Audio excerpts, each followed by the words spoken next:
The scream tore through the rain before the bikes even stopped. It wasn't the kind of scream you hear in a fight or a bar brawl. This one carried something different, something ancient. Fear, pain, and the kind of heartbreak that only comes from someone who's already lost too much.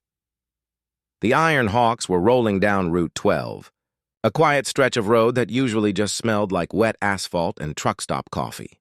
They'd been riding 6 hours straight, engines growling low, rain coming down in sheets thick enough to blur the world into streaks of silver.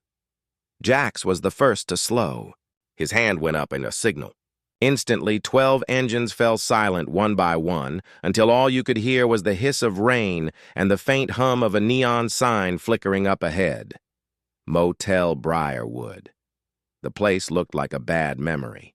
Peeling paint, one flickering light buzzing against the storm, and a sagging vacancy sign that leaned like it had given up years ago. Then it came again, the scream, louder, clearer, a woman's voice breaking under terror. "Help! Somebody, please!" Rico yanked off his helmet. "Tell me I didn't just hear that." "You did," Jack said. His tone dropped, quiet, deliberate, dangerous. Room 9, back corner. Without a word, the bikers moved. They parked their bikes in a tight half-circle under the awning, rain dripping from leather jackets and chrome. Big Mike, 6'4", built like a wall, took point with Jack's.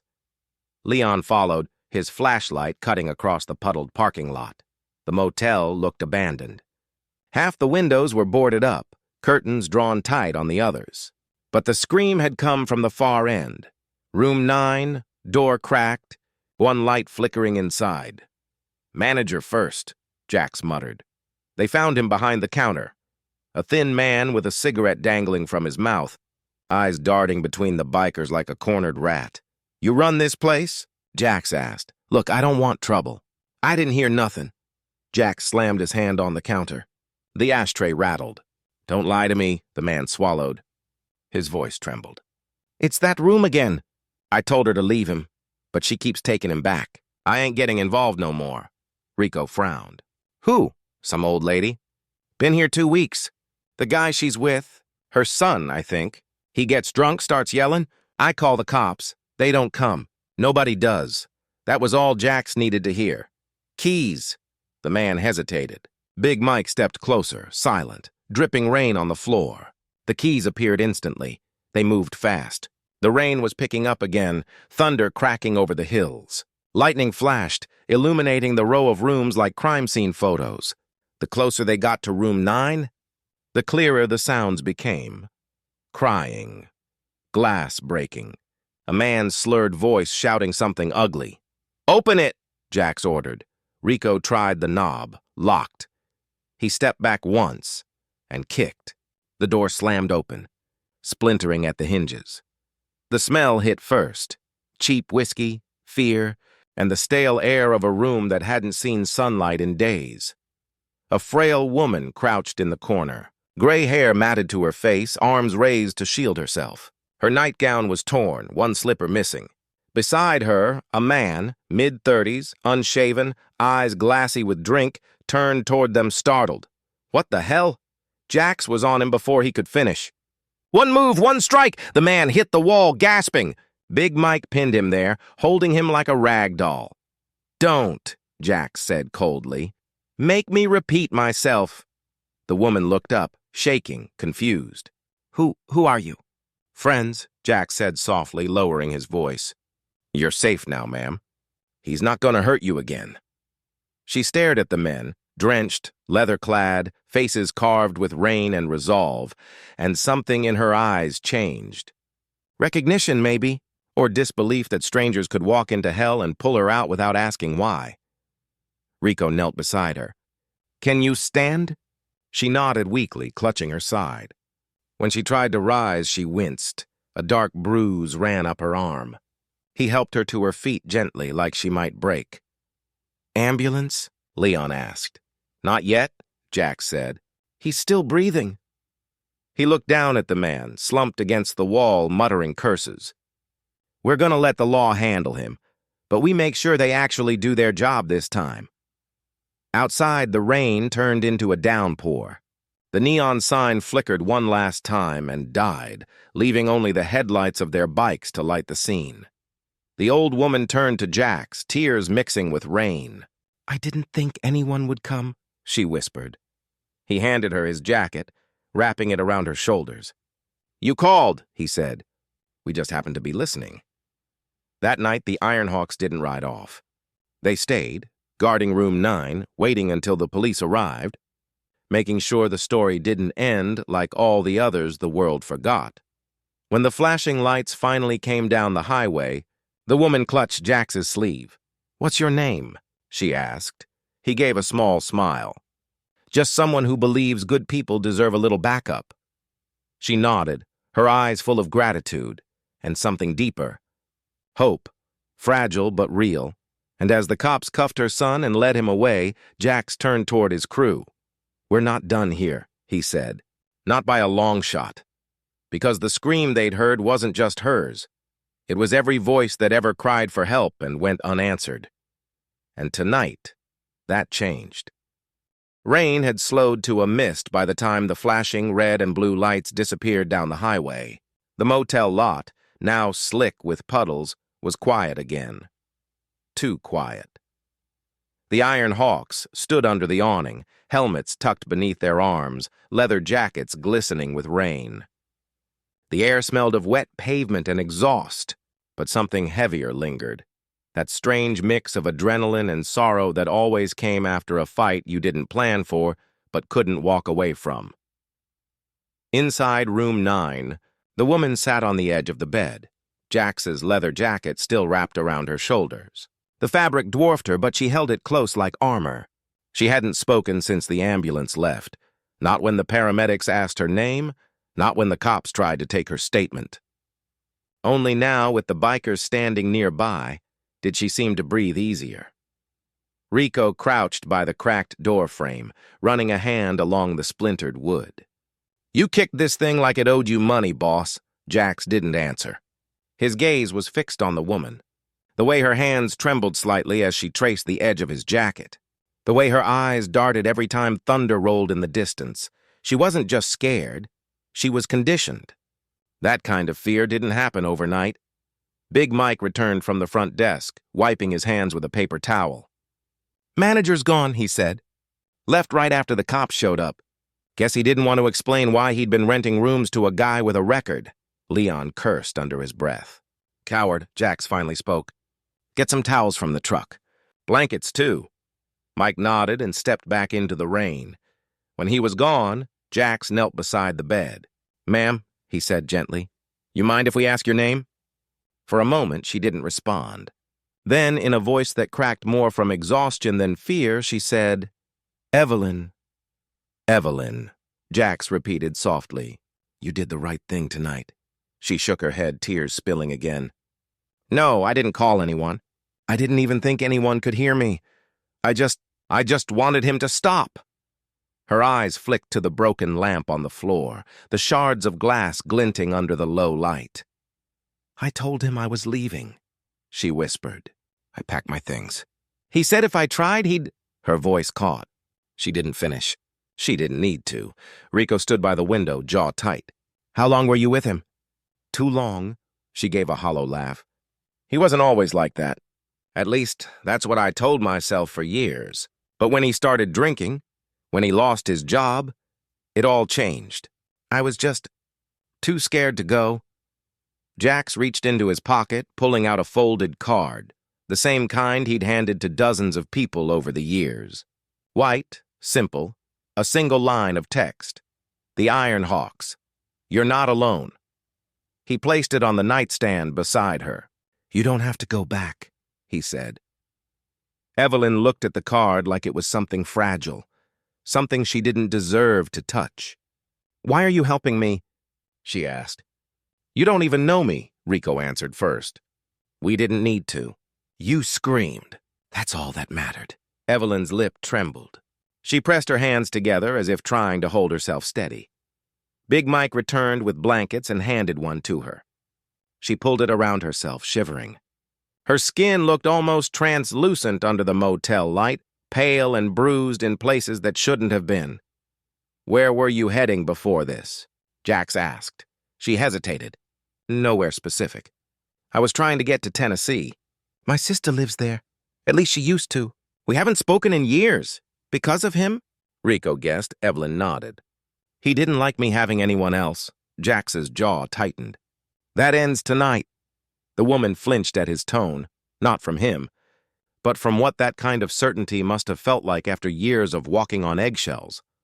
Outside, the rain began again, slow, steady, almost soothing. Leon leaned against the wall. "We can drive her somewhere safe." "Shelter or not, she shouldn't stay here," Jax nodded. "We'll head out first light." He looked back at Evelyn. "You get some rest." "We'll keep watch." She blinked at him, confused. "Watch?" Rico smiled faintly. "Nobody's getting near this room tonight." "Not with us outside." Something in her expression cracked, disbelief giving way to relief. She reached for Jax's arm without thinking, clutching it lightly. "Thank you," she whispered. He covered her hand with his, steady and warm. "You don't have to thank us, ma'am. Just sleep." When they stepped outside, the world was a blur of gray and headlights. The storm had settled into a drizzle, and steam rose off the asphalt like ghosts. The bikers formed a loose perimeter around room 9, some on their bikes, some sitting on the curb with thermoses of coffee, eyes fixed on the road. Rico looked over at Jax. "You think she'll be okay?" "She's tougher than she looks," Jax said. "But she's been fighting this alone for a long time. That ends now." Leon exhaled, watching a semi pass by in the distance. "We've rescued a lot of people from bad situations, boss. But this one feels different." "Yeah," Jax murmured. "It does." Because somewhere in Evelyn's trembling voice, he'd heard something familiar. The same tone he remembered from his own mother's last night alive. He didn't talk about that, not even with the crew. But he never forgot the sound of someone breaking quietly, and that's why he rode. That's why the Hawks existed. Inside the room, Evelyn sat awake long after they left. The rain against the window reminded her of nights long ago when she'd still believed in safety. She looked at the card again, the words simple, printed in black ink. "You're not alone." Her hands trembled as she whispered it out loud. Maybe not anymore. For the first time in years, she let herself believe it might be true. Outside, 12 engines idled softly in the dark, keeping watch. And just before dawn, when Evelyn finally drifted into sleep, Jack sat under the motel awning, rain dripping from his jacket, and made a silent promise. He'd make sure she never had to scream again. Dawn crawled slowly over the horizon, turning the storm clouds into pale streaks of gold and gray. The rain had stopped some time before sunrise, leaving the motel parking lot washed clean but eerily still. The only sound was the steady tick of cooling engines and the occasional hiss of wet tires on the highway beyond. Jax had barely slept. None of them had. They'd taken turns keeping watch outside room 9, engines idling low, eyes scanning every shadow. The night had stretched long and heavy, but quiet. Too quiet. Now as the sun broke through the mist, Jack stood with a cup of bitter motel coffee in hand, staring at the road.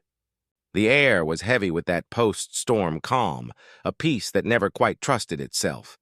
Rico joined him, rubbing at his jaw, eyes bloodshot. "Got us some intel," he said, holding out his phone. "Ran the plate on the guy's truck before the cops hauled it. Name's Clint Meyer. Couple of priors. Assault, DUI, domestic complaints that never went anywhere." Guessing Evelyn was too scared to press charges, Jax nodded grimly. "Figures." "He's still out there," Rico added. "Cops didn't keep him overnight. They said it was a domestic misunderstanding." The words hit like a gut punch. Jax's grip on the coffee cup tightened until the styrofoam creaked. "Misunderstanding," he muttered. "She's got bruises down her arms and a busted lip, and that's what they call it?" Rico's eyes darkened. "What do you want to do?" Jax didn't answer. Not yet. Behind them, Leon emerged from the motel office, a manila envelope in hand. "Got her a temporary voucher," he said. "A shelter up near Greenville. They'll take her in till she gets back on her feet." "Good," Jack said. We'll ride with her till she's settled. Leon hesitated. Boss, she might not want to go. Jax frowned. What do you mean? Leon handed over the envelope, glancing toward room 9. She was up early. Said she needs to make a stop first. A stop? Leon nodded. Didn't say where. Just that it's something she has to do before she leaves town. Rico raised a brow. That's never a good sign. Jax looked toward the door, where a sliver of movement caught his eye. Evelyn stepping out into the morning light. She looked different now. Still fragile, still pale, but there was something else in her eyes. A quiet resolve. Her hair was tied back neatly, Jax's jacket still draped around her shoulders. She held a small duffel bag close to her chest. Morning, Jax greeted softly. Evelyn nodded. You didn't have to stay. Wasn't a choice, Jax said. You're one of ours now. That made her smile faintly, though it didn't reach her eyes. I appreciate that, she said, voice steady. But I can't go to the shelter yet. There's something I need to do first. Rico crossed his arms. What kind of something? She hesitated, glancing at the cracked pavement before meeting Jax's eyes. My son, she said quietly. He's still with him. The silence that followed was thick enough to choke on Jax's jaw set. You mean Clint? Evelyn nodded. He's 18. Old enough to leave, but Clint, he's got him twisted. Says I ruined his life, that I made him weak. I tried to take him once, but he wouldn't come. Her voice broke. He thinks I abandoned him. Rico exhaled sharply. You're saying he stayed with the guy who beats you? Evelyn wiped her cheek, defiant even through tears. He doesn't see it that way. Clint made sure of that. Leon looked at Jax, uneasy. Boss, Jax raised a hand. Where is he, Evelyn? She hesitated, then whispered. The old auto yard on Highway 6. Clint works there sometimes, under the table. My son, Evan, he's been helping out. Then that's where we're going, Jax said without a pause. Evelyn shook her head. No, please, if Clint sees you, he'll hurt him. He'll say I sent you. Jax's tone softened. He's already hurting him, Evelyn. You know that. Her eyes filled again. She turned away, staring out at the empty lot, the rising sun glinting off puddles like shards of glass. He was such a good boy, she whispered. Quiet, kind, used to bring me wildflowers from the yard. Then Clint started taking him to bars, letting him drink, telling him to man up. After that, he stopped looking at me the same, Rico muttered. Sounds like Clint's making a replacement for himself. Evelyn flinched. That's exactly what he's doing. The air grew heavy again, that slow, tense silence before something breaks. Finally, Jax said, Evelyn, you're not going alone. Her eyes widened. But no buts, he cut in. We'll hang back. You talk to him first. If it goes south, we step in. That man doesn't get another chance to ruin someone's life. Rico nodded. We've seen this before. Guys like Clint don't stop till someone makes them. Evelyn looked at them, torn between fear and desperate hope.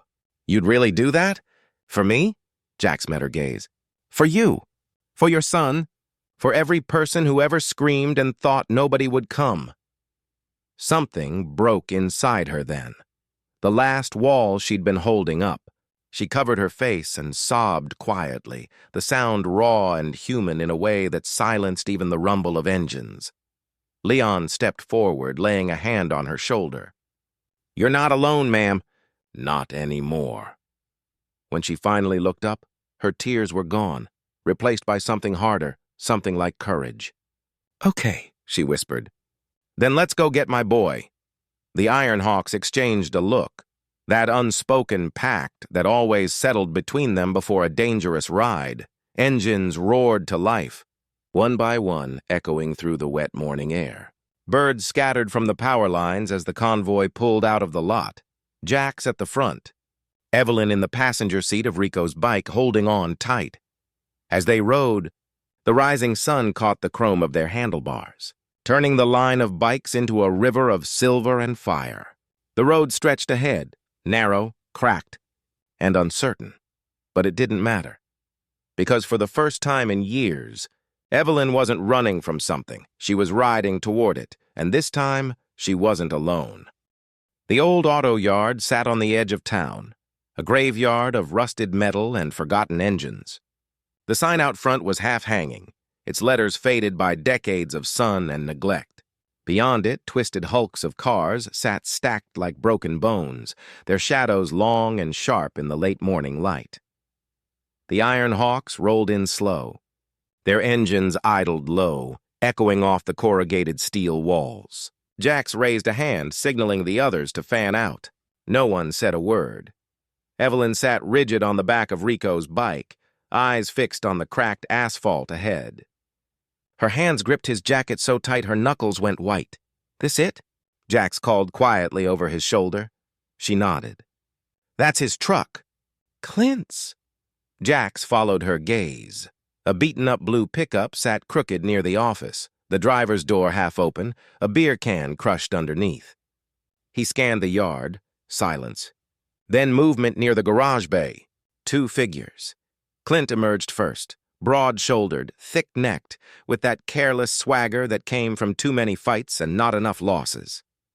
His greasy work shirt hung open, a cigarette dangling from his lips. Behind him, a boy appeared, tall, lean, nervous. Evan. He couldn't have been more than 18, but there was already a hardness in his face that didn't belong there. The same tight jaw, the same wary eyes. Evelyn's breath hitched. "That's him," she whispered. "That's my boy." Jax's eyes softened, then hardened again as Clint spotted them. "Well, look who it is," Clint called, smirking. Didn't expect visitors, especially not the leather circus. Rico's jaw flexed, but Jax kept his cool. "We just came to talk." Clint spat on the ground. "Talk, huh? About what? How my wife decided to shack up with a gang of rejects?" "She's not your wife," Jax said evenly. "You lost that right when you put your hands on her?" Clint laughed, a dry, mean sound. "You don't know a damn thing about me, biker boy." "She's always been dramatic. Likes to play the victim." Evelyn slid off the bike before anyone could stop her. Her knees trembled, but her voice didn't. "I didn't play anything, Clint. I begged you to stop. For years." He turned toward her slowly, smile fading. "You should have stayed gone." Evan shifted behind him, uneasy. "Dad?" "Quiet!" Clint barked. Evelyn flinched but didn't back down. "You said you'd never hurt him," she said softly. "You promised me." Clint's face twisted. "Don't you dare talk about promises." "You're the one who walked out. You left us." "I left because you were killing us," she said, voice cracking. One bruise at a time. The bikers stood silent, their presence heavy but calm, like a storm waiting for thunder. Clint sneered. "And now you bring your biker babysitters? What, you think they'll scare me?" Jax took a step forward. "No, we think they'll stop you." For a moment, no one moved. Then Clint laughed again, loud, mocking. He turned to Evan. "You see this, boy? This is what weakness looks like. This is what happens when you listen to people who don't know their place." Evan's eyes darted between his parents. "She's just trying to talk." "Shut up!" Clint snapped. He grabbed the boy's arm hard enough to make him flinch. That was all it took. Rico was on him in a heartbeat, stepping between them. "You touch him again," he growled, "and I'll show you what weak isn't." Evan stumbled back, eyes wide. Clint froze, then chuckled darkly. "You got guts, biker. But this ain't your business." Jax stepped closer. "It is now." Evelyn moved between them, voice trembling but fierce. "Clint, please, let him come with me. I won't press charges. I just want him safe." "Safe?" Clint said, voice dripping with venom. "He's safe right here. He's a man. Something you'd never understand." Evan's face twisted. "You think being a man means scaring people?" The yard fell silent. Even the birds stopped. Clint blinked, caught off guard. "What did you just say?" Evan's voice shook, but he didn't back down. "You hit Mom, you hit me. You think that makes you strong? It doesn't. It just makes you you." Clint's hand twitched toward his belt. "Watch your mouth, boy." But Jax had already seen the motion. He moved fast, too fast. In one smooth step, he caught Clint's wrist before he could reach anything. "Don't," Jax said quietly. Clint stared at him, chest heaving. For a heartbeat, something dangerous flickered in his eyes. Then, just as suddenly, it was gone. He yanked his hand free, breathing hard. "You think you've won?" He spat. "You'll regret this. All of you." He shoved past Jack, storming toward the pickup. But when he reached it, the truck wouldn't start. Rico smirked. "Guess you shouldn't leave your keys in the ignition, tough guy." Clint glared, realizing too late that Leon had quietly pocketed them. "Looks like you're walking," Leon said. "Maybe it'll cool you down."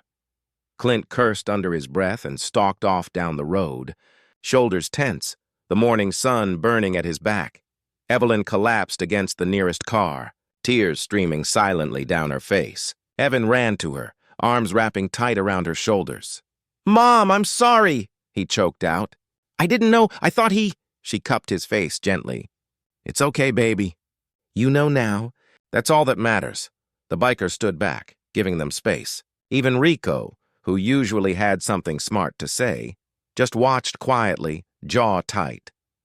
After a long moment, Jack said softly, "We'll take you both somewhere safe."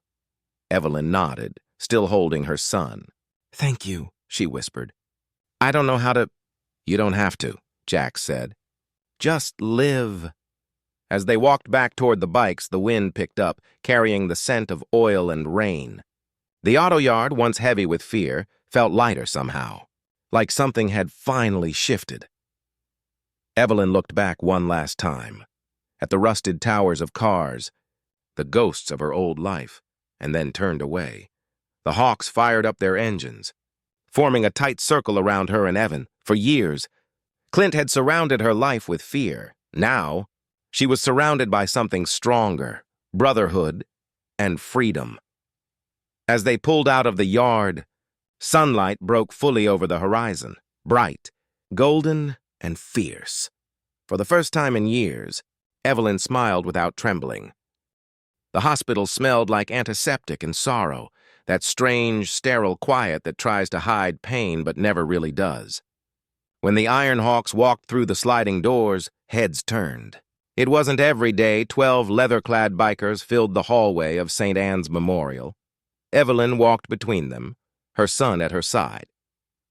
The nurses at the front desk froze for a second, wide-eyed, until they saw her face, swollen, bruised, but alive.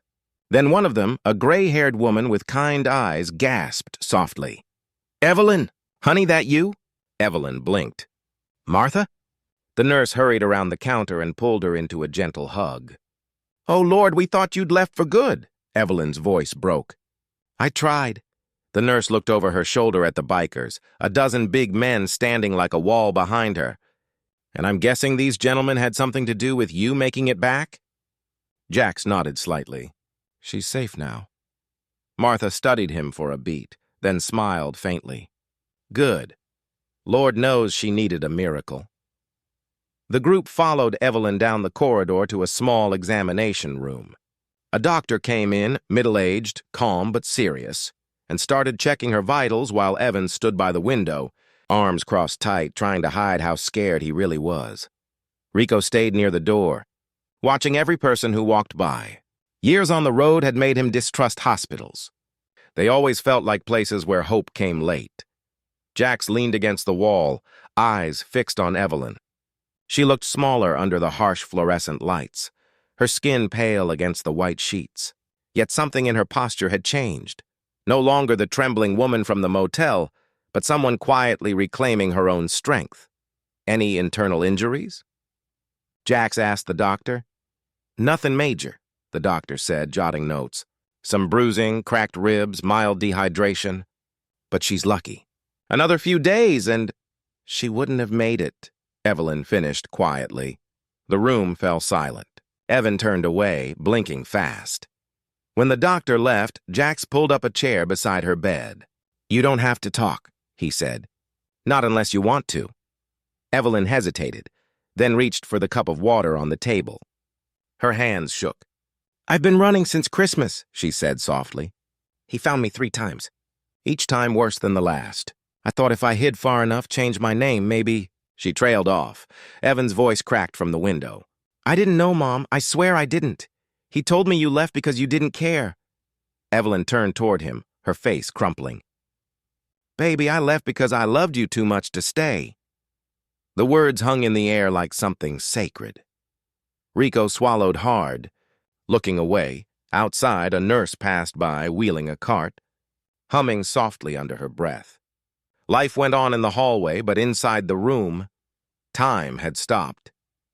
Evelyn took a shaky breath. When Clint found me this last time, I thought, maybe it'd just be easier to stop running.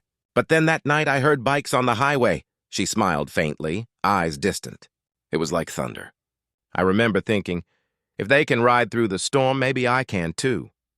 Jax looked down, hands folded. You did more than that. You survived it. Evan walked to her bedside, his voice trembling. Can we stay somewhere new this time? Just far away.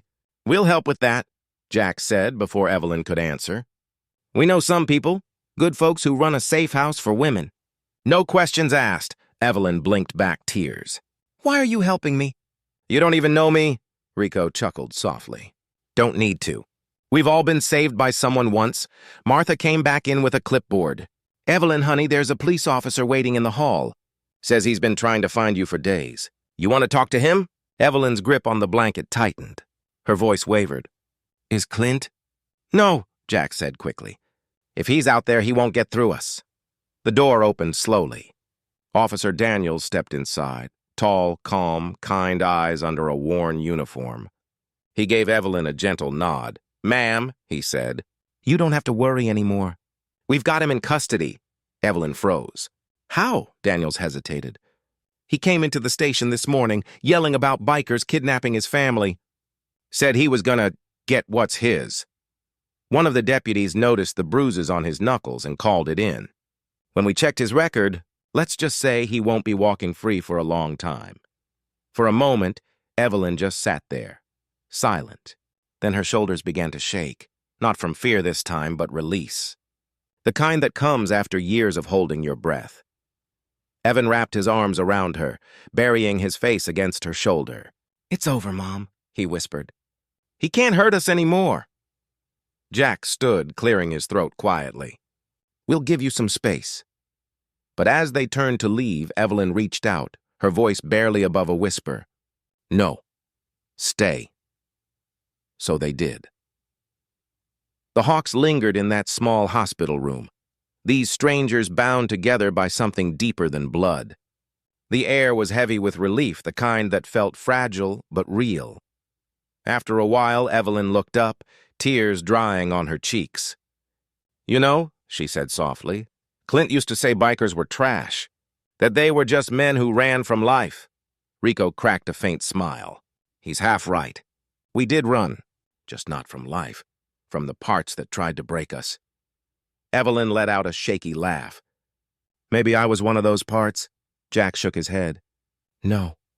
You're the reason we stopped running. The room went quiet again, but it wasn't heavy anymore. The silence was peaceful.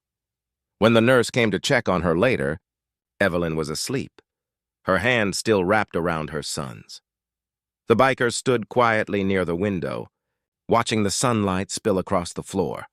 Outside, the day had turned bright, sky-wide and blue, the kind that only comes after a long storm. Jax turned to the others. We'll take shifts tonight, just in case, Rico nodded. He's not getting near her. Not again. Jax looked down at the sleeping woman. No, he said softly. He won't. And for the first time since that motel, Evelyn didn't dream of running. She dreamed of open roads, endless, golden, and free. By the next morning, the story had already begun to spread, first among nurses, then through the local radio station, and by noon, across every diner, bar, and grocery store in town. Did you hear about the bikers? Someone whispered in line at the gas station. They stormed into St. Anne's last night. What for? To protect a woman and her son. From her husband. Guy was dangerous, real bad news. No kidding? Not kidding. And get this, they didn't lay a hand on him. Just brought her in, safe as could be. Rumors ran faster than engines. But for once, the gossip wasn't cruel. It was reverent. In a town that had long looked at the Iron Hawks like troublemakers, something shifted that day. The same people who used to cross the street when they saw a pack of bikes now watched them with quiet respect. At the Rusted Halo Diner, the Hawks' unofficial base, the bell above the door wouldn't stop chiming. Strangers came by just to shake hands, drop off food, or leave thank you notes on napkins. Rico sat at the counter, bewildered, as Doris, the diner's owner, poured him another cup of coffee. "Never seen anything like this," she said, sliding the mug his way. "Half the town's in here trying to pay your tab," Rico smirked. "They can pay it all they want." "Still ain't tipping extra," she swatted his arm with a dish towel. "You're a hero now, big man. Act like it." Across the booth, Jax was quiet, reading the local paper. The front page headline was simple, but it carried weight. Ironhawks save woman and child from abuser, a different kind of brotherhood. Below the headline was a photo, grainy, taken from someone's phone, of Jax and Evelyn outside the hospital, his hand on her shoulder as she clutched her son close. He sighed, folding the paper. "Didn't want this getting out." Doris raised a brow. "You save a woman's life and expect no one to notice?" "Wasn't about being noticed," he said softly. "Was about doing what was right." From the booth behind them, Big Mike chuckled. "World's funny that way. Do one bad thing, they remember it forever. Do one good thing, they can't stop talking about it." Jax nodded, his eyes distant. "Let's just hope she gets her piece now." He looked out the window.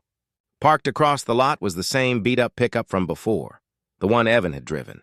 Only now, there was a new sticker on the back window. "Protected by Ironhawks." It made him smile. Just barely. At the hospital, the nurses couldn't stop talking either. They came in like a storm, Martha told a younger nurse, wiping down a counter. But not the kind that breaks things, the kind that clears the air. Evelyn had been moved to a private recovery room, flowers stacked on every surface. Most had no names attached, just small notes. "For your courage. For your freedom. You're safe now." She sat up slowly in bed, her ribs aching less today. Evan was asleep in the chair beside her, his jacket pulled up like a blanket. She brushed his hair from his forehead and smiled faintly. On the nightstand sat a feather keychain, silver, engraved with one word: freedom. The Hawks had left it that morning before sunrise. No note, no signatures, just the keychain and a quiet promise. She held it in her hand now, tracing the smooth metal with her thumb. For the first time in years, she didn't feel afraid of the future. Meanwhile, on the other side of town, the local news truck parked near the diner. "Channel 9, live from Pike County," the reporter said, holding her mic against the wind. A local motorcycle club, once known for its rough image, has captured hearts this week after rescuing a woman and her son from a dangerous domestic situation. Residents say the Ironhawks may have just redefined what brotherhood means in this town. The camera panned to the bikes lined up outside, chrome gleaming in the sunlight. Inside, the men pretended not to notice the camera through the window, though Rico muttered, "She better not get my bad side." Big Mike snorted. "Brother, your whole side's bad." The laughter broke the tension. The kind only comes after weeks of carrying something heavy. Jax leaned back, rubbing a hand over his jaw. "I don't want her face on TV. Last thing we need is him seeing it and trying something from prison." "He won't," Doris said. "Town's behind her now. Cops are too." Jax looked at her, really looked, and saw the truth in it. For years, people like them had been seen as outlaws. But maybe this time the story was different. Maybe this time they weren't the ones folks crossed the street to avoid. Maybe they were the ones people looked to when the world got dark. That afternoon, a delivery truck pulled up to the hospital. The driver carried a small box to the front desk. "For room 214, he said. Inside the box was a pair of new nursing shoes, sturdy, soft-soled, white. Beneath them, a note written in blocky handwriting. "For when you go back to work.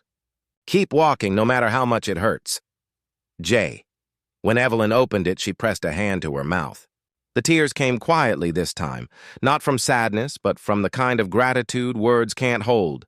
She looked at her son, awake now, watching her with worried eyes. "Mom?" he asked softly. She smiled through her tears. They remembered. Back at the diner, Jax watched the sun sink behind the hills. The day had been long, but something in him felt lighter. He thought of all the roads they'd ridden, all the bars, all the broken people they'd crossed paths with. And he realized this was the first time in a long time that he'd seen someone truly healed. Maybe that was the real reason the Iron Hawks rode. Not for freedom, not for rebellion, but for redemption. He looked over at his men laughing around the booth, the world's noise fading for just a moment. "Boys," he said quietly, raising his mug, "to the ones who survive." Rico raised his in return. "And to the ones who helped him get there." The mugs clinked softly. Outside, the last light of the day reflected off their parked bikes. A dozen steel wings ready to ride again whenever someone needed saving. And across town, in a quiet hospital room, Evelyn whispered a prayer for them. "God bless the Hawks," she said. Eyes closed, the feather keychain clutched in her hand. 3 weeks passed. The leaves along Highway 16 had begun to turn, golds and reds mixing in the wind like fire. The town had settled back into its rhythm, but the Iron Hawks hadn't forgotten that night at St. Anne's Hospital. Jack stood outside the Rusted Halo diner early that morning, the sun barely touching the horizon. His leather jacket was zipped high against the chill, his gloves tucked under one arm.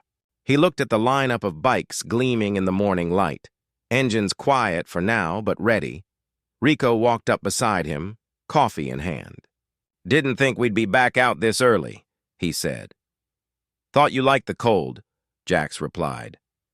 "I like my coffee hot and my rides loud." "This," Rico gestured to the frost still clinging to the gas tanks. "This is too damn peaceful." Jax smirked. "We're not riding for noise today." "Yeah," Rico said, his tone softening. "I know." He looked down at the small white ribbon tied to each handlebar. A nurse's ribbon. It had been Evelyn's idea. She'd written to the diner a few days earlier, asking if she could see them again. But instead of just meeting, she wanted to thank them, not privately but publicly, through a charity ride for St. Anne's. Ride for recovery, the letter had said. For every woman still afraid to speak up. For every child still hiding under the sound of slammed doors. Jax had read the letter 3 times before saying yes. Now, here they were. A dozen men who'd once been called outlaws, preparing to ride for something bigger than themselves. By 9 a.m., the parking lot was full. Locals showed up with signs, phones, and steaming cups of diner coffee. There were nurses in scrubs, cops in uniform, old men with tearful smiles, and kids waving homemade posters that read, "Thank you, Hawks." "St. Anne's strong. Real men protect." Evelyn arrived in a wheelchair. Her ribs still healing, her arm still in a sling. Evan walked beside her, holding the feather keychain Jax had given them, now attached to a small blue backpack. The crowd parted as they approached the Hawks. Jax took a step forward, unsure if he should speak first. Evelyn beat him to it. "You didn't have to come," she said, smiling faintly. Jax shook his head. "Yeah, we did." She looked around at the rows of bikes, her eyes glistening. "You changed how this town sees you." Rico grinned. "Guess miracles happen when you're not looking." The laughter helped ease the heaviness, but it didn't erase it. Everyone knew why they were there, to honor survival, not to celebrate pain. When the engines finally started, the sound was thunderous, not violent but powerful. A united hum of freedom and defiance against the silence that too often swallowed stories like Evelyn's. The police had blocked off the roads. Cars pulled over as the convoy rolled through town, the white ribbons fluttering in the wind.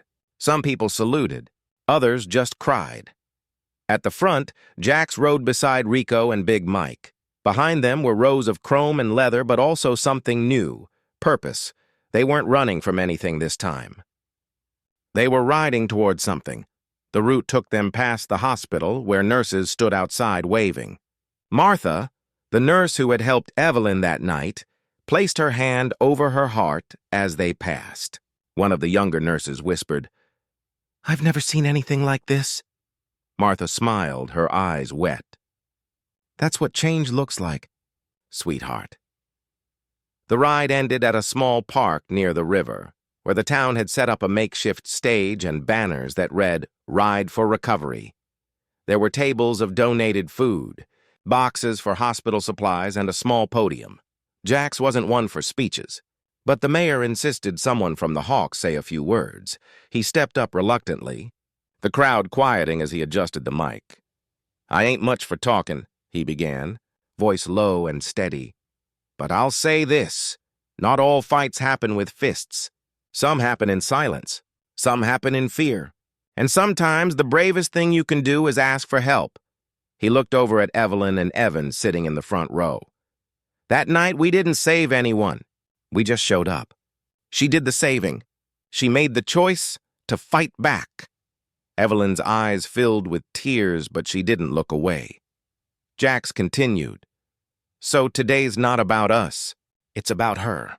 And every woman who's ever had to run, you're not alone. Not anymore." The applause came slow at first, then stronger until the sound echoed through the park like thunder. Evelyn wiped her eyes. Beside her, Evan clapped until his hands hurt. After the speeches, people began to disperse, laughing, hugging, taking photos with the bikers. But Evelyn asked Jax to wait. "There's something I want to give you," she said. She handed him a small envelope, sealed with hospital stationery. "Don't open it now. Wait until sunset." Jax hesitated, but took it. "You sure?" She nodded. "You'll understand when you read it." He gave a small nod and tipped his head in respect before walking away. That evening, after the park emptied and the laughter faded, Jax sat by the river alone. The sound of the water was soft, the air heavy with the smell of rain. He opened the envelope. Inside was a handwritten letter, the kind that carried weight in every stroke of the pen. "Dear Jax and the Iron Hawks, I don't know how to thank men like you, men who ride through the storm for strangers. That night, when I heard the knock on the motel door, I thought I was hearing my last moment. I didn't know the sound of engines could mean hope. You didn't just save me. You showed my son what real men look like, men who protect instead of destroy. When I woke up in that hospital, I was sure my life was over. But you gave it back to me. You didn't do it for a reward or recognition. You did it because you still believe in right and wrong. The world calls you outlaws. But I've learned something about that word. Maybe it just means men who refuse to follow the rules of cruelty. I wanted you to know that I've started volunteering at St. Anne's, helping other women like me. I tell them about the night the Hawks came, about the men who didn't look like angels but sure as heaven acted like them.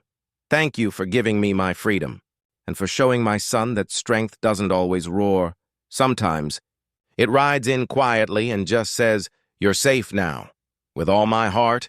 Evelyn and Evan Jax read it twice, then folded it carefully and tucked it into his jacket. He sat there until the sky turned dark, the sound of the river mixing with the faint hum of bikes in the distance. The Hawks heading home. He whispered into the wind, "Ride safe, Brotherhood," and for the first time in years, Jax felt peace. The following spring brought a kind of peace the Iron Hawks hadn't felt in years. The road was still long, the chrome still cold in the mornings, but something had changed among them. Their reputation, once built on rebellion, now carried a strange sort of reverence. People waved when they rode through town. Cops didn't tail them anymore. The diner that once hesitated to serve them now reserved their corner booth every Friday morning, a thank you note taped to the coffee pot. But none of that was why Jax felt the pull to ride again. It was something deeper, something unfinished. It was late April when the letter arrived. No return address, but he recognized the handwriting instantly. Neat, deliberate, with a quiet strength behind every loop of ink.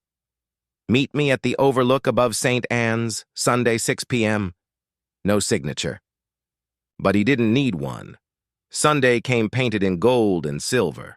The hills glowed, the river shimmered, and the sky looked like it couldn't decide whether to cry or smile. The Hawks rode in a slow formation, engines low, dust curling behind them.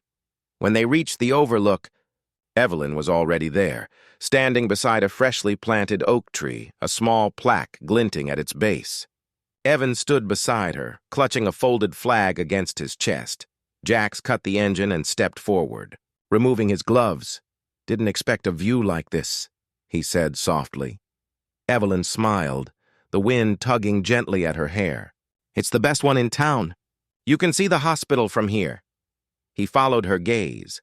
St. Anne's sat below, white walls gleaming, surrounded by wildflowers that had grown back since the storm last fall. What's all this? He asked. Evelyn stepped aside so he could see the plaque. The words were simple but cut deep, for those who show up when others turn away. The Ironhawks, 2025, Guardians of the Lost. Jax froze, jaw tightening. You did this? Evelyn nodded. I wanted there to be something that lasted longer than headlines. Something people could look at and remember. Rico whistled softly behind him. Damn. Didn't think we'd ever be called Guardians. Evelyn turned to him. You were that night? You still are. The group stood in silence for a while. The sound of the river below, the rustle of the oak leaves, the hum of cooling engines, it all blended into something sacred. Finally, Jax spoke. You didn't have to do this for us. I didn't, she said. I did it for every woman who ever thought no one would come. There was a tremor in her voice, not weakness, but memory. When I was trapped in that motel room, I prayed for noise, for footsteps, for anyone to hear me. And then I heard the roar of your bikes. That sound, it was like thunder telling the world I wasn't alone anymore. She looked at Evan, who was tracing the engraved letters with his fingers. Now he knows heroes don't always wear uniforms. Sometimes they wear leather and road dust. The boy turned to Jax. Mom says you're like angels on wheels. Rico chuckled. We prefer misunderstood legends. Evan laughed, a sound that felt lighter than the wind itself. But then he grew serious. Can I tell you something? Sure, kid. When I get older, I want to ride too. Not to fight, but to find people who need help. Like you did. Jax's chest tightened. He crouched down, looking the boy in the eye. Then you already know what makes a real biker. What? Jax smiled faintly. The heart, not the horsepower. Evan grinned. Then I'll start practicing now. Good, Jax said, patting his shoulder. We'll save you a spot up front. As the sun began to dip, Evelyn handed Jax a small photo frame. Inside was an image from the charity ride months ago. The Hawks lined up on the road, white ribbons fluttering, Evelyn and Evan standing beside them. The hospital behind. I thought you might want this, she said. Jax stared at it for a long time, his throat thick. You know, we've done a lot of rides over the years, but that one meant something. Evelyn's eyes softened. It did. It saved more than you know. When it was time to leave, Jax looked at the tree again. Young, sturdy, unshakable against the wind. You picked a good spot, he said quietly. Evelyn smiled. So did you. He frowned slightly. What do you mean? You picked the kind of life that leaves roads better than you found them. Jax looked away, embarrassed, pretending to check his gloves. We just do what needs doing. Evelyn tilted her head. That's what heroes always say. They said their goodbyes slowly, not out of reluctance, but respect. As the Hawks mounted their bikes, the first stars began to break through the sky. Engines rumbled to life one by one. Evelyn and Evan stood together by the oak tree, watching them ride off, their taillights glowing red like embers in the dark. The sound grew softer, fading into the night, but the feeling stayed, that strange mix of safety and awe. Evelyn took her son's hand. You hear that? The bikes? Evan asked. She nodded. That's what hope sounds like. 6 months later, the oak tree had doubled in size. The plaque below it shone brighter than before, polished often by visitors who came to leave flowers, patches, and little notes of gratitude. One morning, a nurse on her way to the hospital stopped at the overlook. She found a new note taped to the plaque, rough handwriting, signed only with a winged skull logo. For the nurses, the survivors, and the ones still fighting, keep standing. The Hawks are still watching the roads.